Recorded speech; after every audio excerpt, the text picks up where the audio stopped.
Eric Jackman, member of Franklin Pierce College. I met you there. Yes. Did a Tuesday briefing. How you been? Very good. I got a few questions here for you, Senator. What compelled you to go against the grain and publicize the Pentagon Papers when it wasn't a popular thing to do?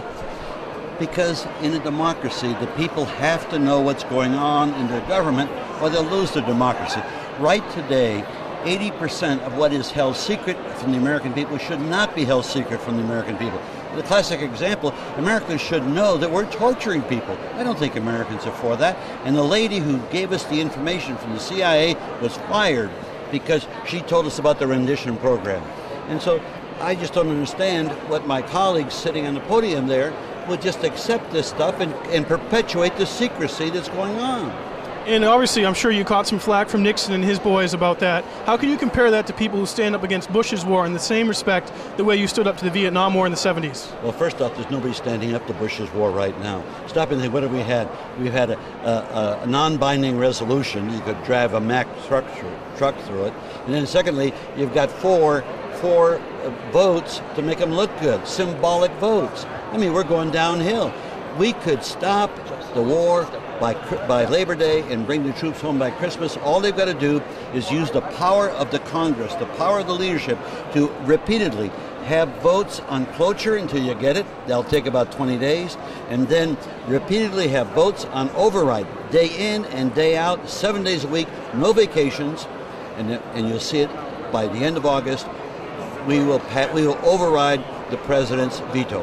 And what can you do, Senator Gravel, to break through and show the people it's not all about money, it's about sound ideas, sound judgment, and leadership? What can you do to break through? Well, it's very difficult, as you saw tonight, where I get marginalized on the far right or far left, whatever, and I don't get the same amount of time. I understand why, because these people are serving right now and they want to be able to ask them questions of why you're voting this way, why you're voting that way.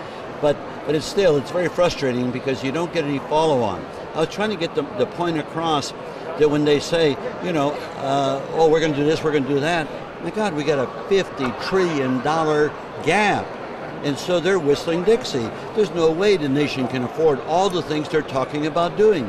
Now, if we did away with the income tax and put on what I call a fair green tax, now we'd have the capability to be able to do some very exciting things because we could have a growth factor of around 10%.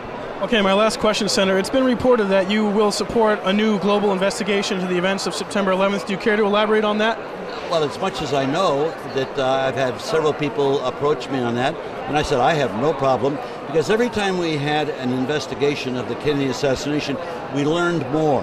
And we've had several of those investigations, and we kept learning more and learning more. And so I don't think that there's any harm in having additional investigations as to what really happened on 9/11. Okay. Senator Gravel, keep trekking along. I will. Thank you.